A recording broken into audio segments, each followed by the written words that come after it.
MSc ఎంఏడి చేసిన. MSc వచ్చేసి Osmania university, ఎంఏడి వచ్చేసి పాలన యూనివర్సిటీలో కంప్లీట్ చేసిన. ఒక జాబ్ పరంగా మీరు సెక్యూర్ లైఫ్ వెళ్ళకుండా రాజకీయంలోకి ఎందుకు వచ్చారు? అక్కడ నుండి మనం ఎంత సంపాదించాలి, జీవితం ఏదో ఒకటి మనకి. మీరు ప్రజల్లోకి వెళ్తున్నారు, కౌన్సిలర్గా అంటే కార్పొరేటర్గా నిలబడుతున్నారు. సో మీ ఊళ్ళో ప్రధానంగా సమస్యలు ఏమి గుర్తించారు? మా ప్రజలు సహకరిస్తే మొట్టమొదటిగా ఒక నెల లోపల. అయితే ఇప్పుడు కాంగ్రెస్ పార్టీ నుంచి ఆశావాహులు ముగ్గురు ప్రయత్నం చేస్తున్నట్టుగా తెలుస్తుంది. సో మీకు టికెట్ వచ్చే అవకాశం ఉందా? టికెట్ రాకుండా మీరు రెబల్గా పోటీ చేసే అవకాశం ఉందా? నేను ఎమ్మెల్యే.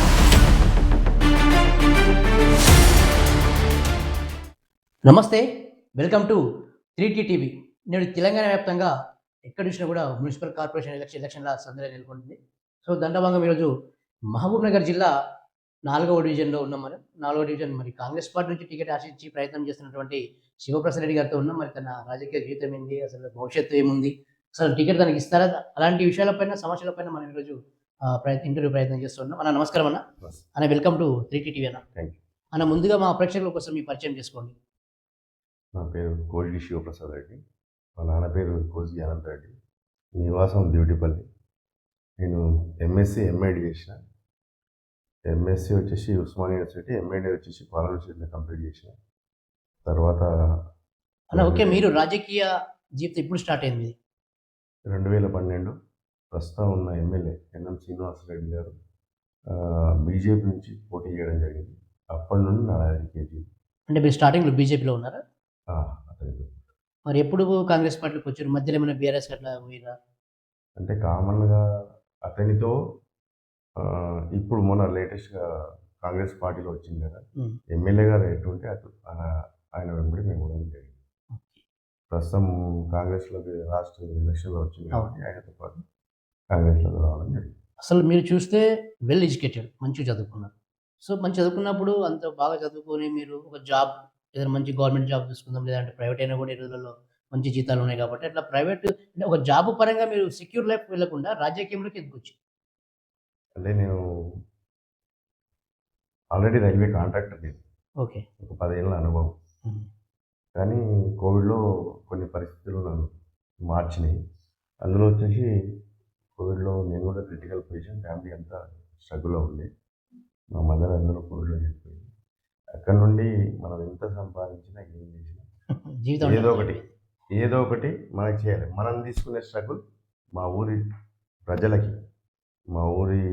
మా వార్డు ప్రజలకి ఎవరికి ఇబ్బంది కలగకూడదు అనే ఉద్దేశంతో ఏదో ఒకటి సామాజిక కార్యక్రమం చేసుకుంటూ ఉంటుంది. అంటే మీరు సామాజిక కార్యక్రమం అన్నారు కాబట్టి అడుగుతున్నాను. ఇంతకుముందు మీరు ఏం చేశారు సామాజిక కార్యక్రమాలు? అంటే ఇంతకుముందు కంటే ఈ ప్రభుత్వం వచ్చినాక విద్యార్థులకి ఏకరూప దుస్తులు, అంటే సాటర్డే పర్పస్, తర్వాత అంగన్వాడీ చిన్నారులకు వాళ్ళకి స్కూల్ డ్రెస్సులు కానీ, తర్వాత మా ఊర్లో water filter RO plant problem ఉండే అది చేయించడం కానీ, ప్రభుత్వం కొంత సహాయం చేయడం, మేము కూడా డబ్బులు వేసి అది చేయడం కానీ, అంటే ప్రభుత్వం నుంచి వెంబడి తీసుకురావడం, పని చేయించడం. అదేవిధంగా ఎవరైనా హాస్పిటల్ పరంగా ఏదైనా ప్రాబ్లం ఉంటే వాళ్ళకి వెంబడి రెస్పాండ్ అవ్వు, మా ఎమ్మెల్యే గారి నుంచి కానీ, మా పిఎల్ఏ గారి నుంచి కానీ ఫోన్ చేయించి వాళ్ళకి సాల్వ్ చేయడం కానీ. అంటే ప్రతి ఒక్క ఇంటికి ఒక్కొక్క సమస్య అయితే ఉంది. అంటే పర్సనల్ కాకుండా, ఫర్ ఎగ్జాంపుల్ కొంతమందికి ల్యాండ్ ఇష్యూస్ ఉన్నాయి. ఇష్యూస్ అంటే ఏమున్నాయి, అందులో డిజిటల్ సైన్ కాలేదు. వాళ్ళు సుమారుగా 5-6 సంవత్సరాలు 10 సంవత్సరాల నుంచి కూడా జరుగుతుంది. అట్లాంటి వాళ్ళు కూడా ఉన్నారు. సో అంటే వాళ్ళకి నిజానికి ఎట్లా పోవాలి, ఏ దారి, అప్లై చేయాలి, మీ సేవలు అప్లై చేయాలా, ఎంఆర్ ఆఫీస్కి పోవాలా, ఆర్డీఓ ఆఫీస్కి పోవాలా, కలెక్టర్కి పోవాలని తెలియదు. అట్లాంటి వాళ్ళకి కొంచెం మనం అంటే చెప్పడం, సో ఇట్లా పోతే నీ పని సక్సెస్ అవుతుంది, ఈ విధంగా అని చెప్పడం. ఇప్పుడంటే 4th డివిజన్కి కార్పొరేషన్కి వచ్చింది కదా, ఇంతకుముందు గ్రామ పంచాయతీ కదా, అప్పుడు ఏమైనా మీరు సర్పంచ్ కానీ వార్డ్ మెంబర్ కానీ పోటీ చేశారు? ఒక 20 years బ్యాక్ వార్డ్ మెంబర్గా పోటీ చేయడం జరిగింది. మీరే చేస్తారా? అప్పుడు కూడా వార్డ్ మెంబర్, ఒక ప్యానల్లో వార్డ్ మెంబర్ చేయడం జరిగింది. Tenth ward member.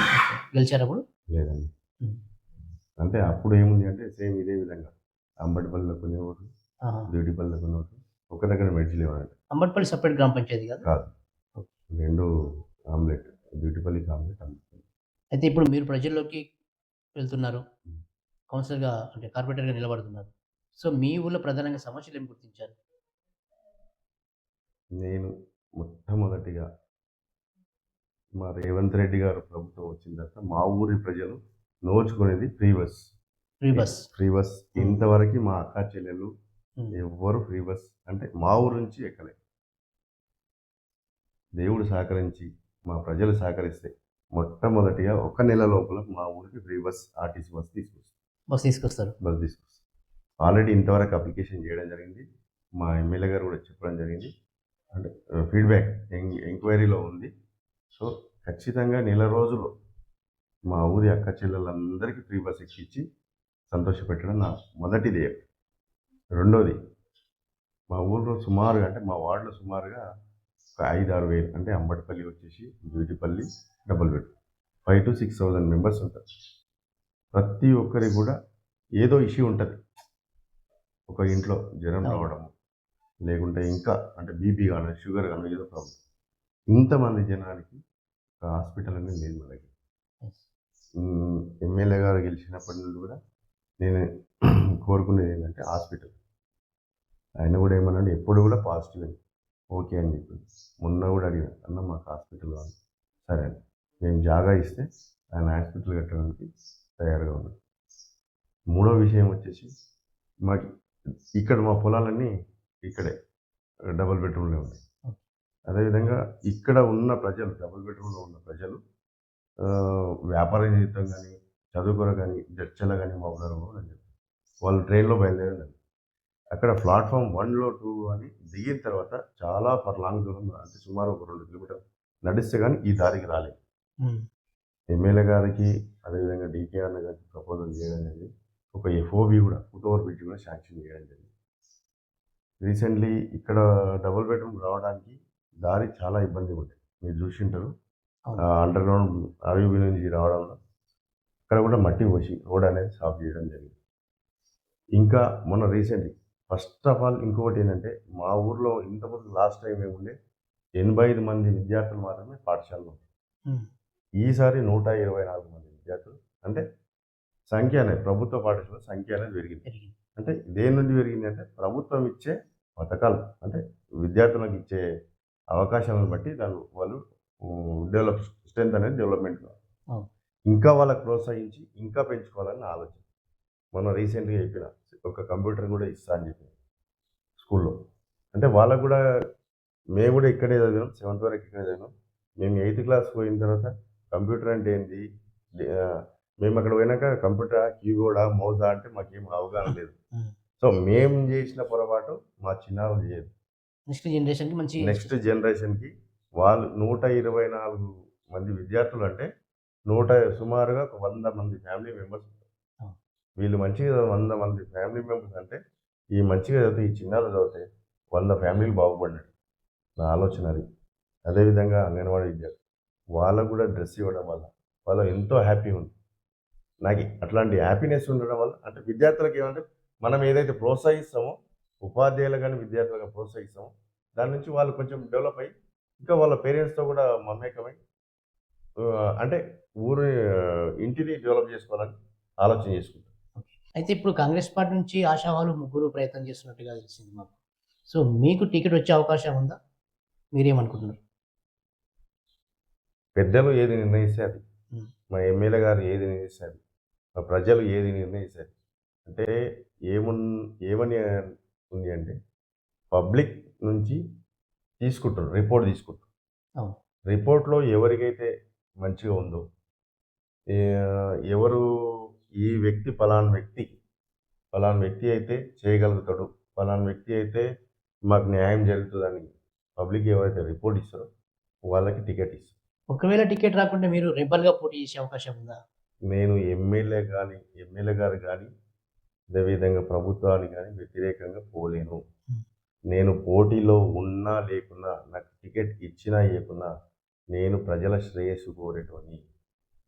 నాకు టికెట్ ఇవ్వకున్నా సరే, నాకు తర్వాత నేను గెలిచినా, ఓడినా, నేను ఏదైతే అనుకున్నానో ఆ పనులు నేను ఎమ్మెల్యేతో సత్సంబంధాలు ఉన్నాయి కాబట్టి, నేను ఇప్పుడు ఆర్టీసీ బస్సు కానీ, హాస్పిటల్ కానీ, అంటే ఇవన్నీ నేను ఖచ్చితంగా ఆయన దగ్గర ఉండి, ఇవి మా ఊరికి తీసుకొచ్చి, మా వార్డుకి తీసుకొచ్చి, మా వార్డు ప్రజలు సంతోషంగా ఉండాలని నేను అనుకుంటున్నాను. అయితే ప్రధానంగా ప్రతి ఊళ్ళో కూడా రోడ్లు, డ్రైనేజీలు చాలా ఇంపార్టెంట్ కదా! మన దగ్గర ఇలాంటి పరిస్థితి మీరు గెలిస్తే ఏం చేస్తారు? ఆల్రెడీ డ్యూటిపల్లి విలేజ్‌లో ఒక 50 లక్షల వరకు సీసీ రోడ్ శాంక్షన్ అయింది. హ్మ్. అదేవిధంగా అంబడిపల్లిలో కూడా సీసీ రోడ్లు శాంక్షన్ అయినాయి. అంటే జస్ట్ ఒక 1 మంత్ బ్యాక్ శాంక్షన్ అయినాయి. అవి ఆల్మోస్ట్ అవి కంప్లీట్ చేస్తారు. డబుల్ బెడ్‌రూమ్‌లో కూడా ఒక 10 లక్షలు సీసీ రోడ్ శాంక్షన్ అయినాయి. కంప్లీట్ అయిన అంటే ఇది గ్రామ పంచాయతీ నుంచి కార్పొరేషన్ పోయే వరకు టైం ఎక్కువ స్పెండ్ అయింది. ఆ! సో, అట్లా వర్క్ అనేది డిలే అయింది. ఇప్పుడు వార్డు కార్పొరేటర్ ఎవరైతే అయితారో ఆ పనులన్నీ సజావుగా జరుగుతాయని నేను ఆశిస్తున్నా. ఎవరైనా కూడా మూకుమ్మడిగా అందరం కలిసి పని చేసుకుంటే వార్డ్ అనేది డెవలప్‌మెంట్ ఉంటుంది. ఇప్పుడు నా పార్టోడు గెలిచే, నీ పార్టోడు గెలిచే, నాకు అపోజిషన్ గెలిచే అంటే మన అభివృద్ధి అనేది కుంటుపడిపోతుంది. యెస్. సుమారు కూతవేడు దూరంలో ఉంది ఇక్కడ. అవును. మీరు కూడా చూసింటారు. రోడ్ల వ్యవస్థ గానీ, డ్రైనేజ్ వ్యవస్థ గానీ చాలా వెనుకబడి ఉంది. చాలా గ్రామాల్లో మారుమూల గ్రామంలో కూడా సీసీ రోడ్లున్నాయి. మా దగ్గర అంటే కొంచెం దీన అవును. పరిస్థితిగా ఉంది. సో, అది అనేది ఇప్పుడు నెరవేరుతుందని నేను ఆశిస్తున్నాను. అయితే డబుల్ బెడ్‌రూమ్‌ల విషయానికొస్తే ఇక్కడ చాలా అన్యాయాలు జరిగాయి, అక్రమాలు జరిగాయి అని చెప్పేసి ఒక సమాచారం. సో, మీరేం చెప్తారు దాని గురించి? నేను డబుల్ బెడ్‌రూమ్‌ల విషయం గురించి నేను ఏమి చెప్పలేను. ఎందుకంటే ఏదైనా కూడా చూస్తేనే చెప్పాలి. హ్మ్. అంటే మీకు తెలిసి మన ఉండొచ్చు దగ్గర కదా! ఊళ్ళోనే ఉన్నారు మీరు. నేనేమంటున్నా, మన దగ్గర ఎవిడెన్స్ ఉంటేనే చెప్పాలి. హ్మ్. నిజంగా మీ దగ్గర ఎవిడెన్స్ నేను చెప్తా ఇప్పుడు మీ దగ్గర. నా దగ్గర ఏమైనా ఎవిడెన్స్ ఉంది అంటే ఏం చెప్పాలి? ప్రూఫ్ ఉండాలి దానికి. ప్రూఫ్ ఉండాలి. వితౌట్ ప్రూఫ్ మనం ఏం చెప్పలేము. నేను కోరుకునేది ఒకటే. నేను ఈ గతం ఏం జరిగిందో నాకు తెలియదు. నేను ఇప్పుడు ఏం చేస్తానని నేను చెప్తా. మరి ఇందిరమ్మ ఇళ్ళ పరిస్థితి ఏంది? ఇందిరమ్మ ఇల్లు ఇక్కడ సుమారుగా 7 ఇల్లు శాంక్షన్ అయినాయి. హ్మ్. వాళ్ళు కన్‌స్ట్రక్షన్ కూడా చేసుకుంటున్నారు. రూఫ్ లెవెల్ కూడా కంప్లీట్ అయినాయి. కొంతమందికి పేమెంట్లు కూడా వస్తుంది. ఇంకా కొంతమంది ఉన్నారు. మా దగ్గర సుమారు ఒక 15 నుంచి ఒక 20 అంటే వాళ్ళు ఇందిరమ్మ ఇల్లు కూడా కట్టుకోలేని స్తోమత. జగ లేదు, డబ్బులు లేవు. ఒకవేళ ఇక్కడ ఏమైనా మిగిలి ఉంటే, డబుల్ బెడ్‌రూమ్‌లో ఏమైనా ఇల్లు మిగిలి ఉంటే, ఎమ్మెల్యే గారిని ప్రాధేయపడి వాళ్ళకి ఆ 15 నుంచి ఒక 20 ఇల్లు పూర్తిగా ఆర్థికంగా ఇబ్బంది ఉన్నారు. వాళ్ళకి ఖచ్చితంగా ఆ ఇల్లు ఒకవేళ డిస్పాచ్ ఏమైనా చేస్తుంటే ఆ ఇల్లు అయితే ఇప్పియడానికి శాయశక్తులా కృషి చేస్తాను. అసలు మీరు రాజకీయంలోకి రావడానికి ఇన్స్పిరేషన్ ఎవరు? మా అమ్మ, నాన్న ఎందుకంటే వాళ్ళు మొదటి నుంచి పాలిటిక్స్‌లో ఉన్నారా? లేదు. మరి ఇలా రాజకీయంగా వాళ్ళెలా మీకు ఇన్స్పిరేషన్ అయ్యారు? చెప్పాను ఇంతకుముందు కూడా కోవిడ్‌లో అటాక్ అయింది. హ్మ్. మా అమ్మ గవర్నమెంట్ హాస్పిటల్, నేను ప్రైవేట్ హాస్పిటల్. ఓకే. నేను అంటే ఇద్దరం పీక్ స్టేజే. నేను బతకగలనా, మా అమ్మ బతకగలదు. మా అమ్మ చనిపోయింది. హ్మ్. అంటే నేను పడే సఫర్, నేను తీసుకునే ఇబ్బంది మా వార్డ్‌లో ఏ కుటుంబం తీసుకోదు. ఇప్పుడు కోవిడ్ తర్వాత చాలామంది హార్ట్ ఇష్యూస్ వస్తున్నాయి. అవును. చాలా. అంటే ఇక్కడి నుండి అక్కడికి పోయే వరకు మాకు ఇక్కడ ఒక పిఎస్‌సి ఉంది అనుకోండి. ఆ! ఎమర్జెన్సీ తాత్కాలికంగా ట్రీట్మెంట్ జరిగిందంటే సేఫ్ సైడ్‌లో అక్కడ పోగలుగుతారు. ఆ కుటుంబం సంతోషంగా ఉంటదని నేను భావిస్తున్నాను. నా ఆలోచన అంతా అది. దానికోసం రాజకీయంలోకి వచ్చిర్రా? చెప్తున్నా కదా! ఇంకా ఇబ్బంది. ఇప్పుడు యువత ఉన్నారు. సుమారుగా మా దగ్గర 100 నుంచి 150, 200 వరకు యువత ఉంది. కొంతమందికి ఉపాధి లేదు. అంటే దారి ఎటు పోవాలి? ఎక్కడ పోతే ఏం పని చేయాలి? హ్మ్. అనేది కూడా అంటే చదువుకుంటారు. డిగ్రీ చేసిర్రు, పీజీలు చేసిర్రు. ఇంటర్ స్థాయి కూడా ఉన్నారు. కానీ ఏ పని చేస్తే నేను సెట్ అయితా అని కొంత అవగాహన లేదు. ఎగ్జాంపుల్ నేనైనా కూడా. నేను డిగ్రీ చేసిన, ఎంఎస్సీ కంప్యూటర్ సైన్స్ ఉస్మానియాలో చేసిన, ఎంఎస్సీ మ్యాథ్స్ వెంకటేశ్వర్‌లో చేసిన, ఎంఈడీ పాలెం యూనివర్సిటీలో చేసిన. నాకు కూడా కొంతవరకి నేను రైల్వేలో వర్క్‌లో పోనంత వరకి నేను ఏం పని చేయాలి, ఏం పని చేయాలి అని నాకు అవగాహన లేదు. అంటే సరైన గైడ్‌లైన్స్ లేదు. సో, సరే కొంతమంది వల్ల నాకు ఒక చిన్న గైడెన్స్ దొరికింది. నేను రైల్వే వర్క్‌లోకి పోవడం జరిగింది. పని చేయడం జరిగింది. అట్లా అంటే నా యువత కూడా నేను కోరుకునేది ఏంటంటే వాళ్ళకి ఏదైనా ఒకటి సరియైన మార్గం మనం ఇచ్చినామంటే వాళ్ళు వెళ్ళిపోతారు. చైన్ సిస్టమ్‌లో వెళ్ళిపోతారు. ఇప్పుడు నేను ఒక మార్గం వాళ్ళకి ఇచ్చిన. వాళ్ళు నెక్స్ట్ నా అడ్వైస్‌ని వాళ్ళు తీసుకొని వాళ్ళ తమ్ముళ్ళకో, అక్కలకో, చెల్లెళ్ళకో వాళ్ళకి కూడా ఇవ్వడానికి అవకాశం ఉంది. అయితే ఇప్పటికే కొంతమందికి అవకాశాలు ఇప్పించినాం. బ్యాంకింగ్‌లో జాబులు గాని, హ్మ్. అమర్ రాజాలో గాని, ప్రైవేట్ పరంగా కొంతమందికి జాబులు గాని. మీరు అమరాజ్య అంటున్నారు కదా! అమరాజ్య కంపెనీ నుంచి ఇక్కడ చాలా ప్రాబ్లమ్స్ వచ్చాయని చెప్పేసి కూడా ధర్నాలు కూడా చేసిర్రు అవును. కదా! ఇప్పుడు ఎలా ఉంది పరిస్థితి మరి దాని గురించి ఏం చెప్తారు? మాకైతే ఇప్పటికైతే అంటే ఇప్పటి వరకైతే అలాంటి ఇష్యూ అయితే రాలేదు. హ్మ్. మునుముందు ఏమనేది మనకు దాని మీద అంత అవగాహన అయితే లేదు. ఎందుకంటే పొల్యూషన్ వస్తదా? ఒకవేళ పొల్యూషన్ వస్తే ఇక్కడ ఎందుకు ఎస్టాబ్లిష్ చేస్తారు? ఇది కార్పొరేషన్ కదా! ఒకవేళ పొల్యూషన్ రాకుంటే అంటే వస్తదా? రాదనేది మనమైతే క్లారిటీ అంత అనుభవజ్ఞం అయితే మనకు కాదు. అది హై పొల్యూషన్ బ్యాటరీస్ కాబట్టి దాని నుంచి వచ్చేది చాలా విపరీతంగా ఉంటది. దాని గురించే చాలా సార్లు ధర్నాలు కూడా రాస్తారోకోలు చేశారు. అవును. టెంటేసుకొని. అవును. చేశారు. కానీ నేనేమంటున్నానంటే దాని అంత స్టడీ చేసేంత నాకంత నాలెడ్జ్ అయితే లేదు. అంటే పొల్యూషన్ వస్తుంది. నేను ఇంతకుముందు కూడా చెప్పిన. మన దగ్గర క్లారిటీ ఉంటే మనం దాని గురించి మాట్లాడాలి. ఇప్పుడు పొల్యూషన్ వస్తుంది, వస్తలేదనేది మన దగ్గర అయితే క్లారిటీ లేదు. ఆ ఎవిడెన్స్ లేదు. సో, కాబట్టి నేనేంటే దాని గురించి నేను చర్చించలేదు. ఒకవేళ మీకు కాంగ్రెస్ నుంచి టికెట్ వస్తే హ్మ్. ప్రజలు మీకు ఎందుకు ఓటేయాలి? ప్రజలు ఎందుకు ఓటేయాలంటే ఫస్ట్ మా అక్క చెల్లెళ్ళకి బస్ ఇస్తా. హ్మ్. RTC bus. 2 హాస్పిటల్. మూడోది మాకి డ్యూటిపల్లి విలేజ్‌లో అంగన్వాడీ కేంద్రాలు లేవు. అంటే అంగన్వాడీ కేంద్రాలనే సొంత బిల్డింగ్ భవనాలు బిల్డింగ్. లేవు. డబుల్ బెడ్‌రూమ్‌లో అంగన్వాడీ లేదు. ప్రైమరీ స్కూల్ లేదు. అదేవిధంగా అంబటిపల్లిలో కూడా గవర్నమెంట్ స్కూల్ లేదు. అంటే ఉండే గానీ కూలిపోయింది. హ్మ్. సో, తర్వాత Ambatipalli to Edura connectivity road, BT road లేదు. అదేవిధంగా అంబటిపల్లి టు హైవేకి బీటీ రోడ్ లేదు. వర్షాలు రావడం వల్ల చాలా స్ట్రగుల్ అయింది ఈసారి. సో, ఆ సమస్యలు అక్కడ ఒక 4-5 మందికి పూర్తిగా నిర్వీర్యంగా ఇల్లు లేవు. కట్టుకోవడానికి జాగ లేదు. అదేవిధంగా డబ్బులు లేవు. అలాంటి వాళ్ళకి ఖచ్చితంగా ఇల్లు ఇవ్వాలి. మంచి విద్యను అందించాలి విద్యార్థులకు. మా దగ్గర ఇక్కడ పనిచేసే ఉపాధ్యాయులు కూడా మంచి ప్రోత్సాహం ఇస్తారు విద్యార్థులకు. సో, విద్యను అభ్యసిస్తే కుటుంబం బాగుపడుతుంది. మా ఊరు కూడా బాగుపడుతుంది నేను అనుకుంటున్నాను. మరి చివరిగా మీ డివిజన్ ప్రజలను ఉద్దేశించి మీరేం సందేశం ఇస్తారు? నేను ఒకటే కోరుకుంటున్నా. ఎవరైనా కూడా ఎవరినైనా ఎన్నుకోండి. పని చేస్తాడు అనే నమ్మకం ఉన్న వాళ్ళని ఖచ్చితంగా వాడిని ఎన్నుకోండి. ప్రభుత్వం ఇప్పుడుంది. కాంగ్రెస్ ప్రభుత్వం ఉంది. ఇంకా 3 ఏళ్ల పాలన ఉంది. ఈ 3 ఏళ్ళు కాంగ్రెస్ ప్రభుత్వాన్ని ఇట్లా కార్పొరేటర్ ఎంచుకుంటే 3 ఏళ్లలో మీకు జరగవలసిన పనులు జరుగుతాయి.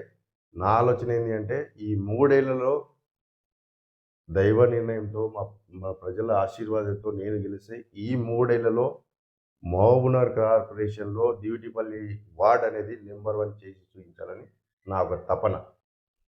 చూసారు కదా! మరి ఈరోజు 4థ్ డివిజన్‌లో శివప్రసాద్ రెడ్డి గారితోటి ఇంటర్వ్యూ రిజల్ట్‌గా తన ఆలోచనలన్నీ కూడా ఇప్పుడు తను చెప్పినట్టుగానే మహబూబ్‌నగర్ కార్పొరేషన్‌లోనే నంబర్ 1 వార్డ్‌గా నేను డివిజన్‌గా తీర్చిదిద్దుతా అని చెప్తా ఉన్నారు. అందులో మంచి ఎడ్యుకేషన్ పర్సన్ కాబట్టి మరి ప్రజల తీర్పు ఎలా ఉంటుందో వేచి చూద్దాం.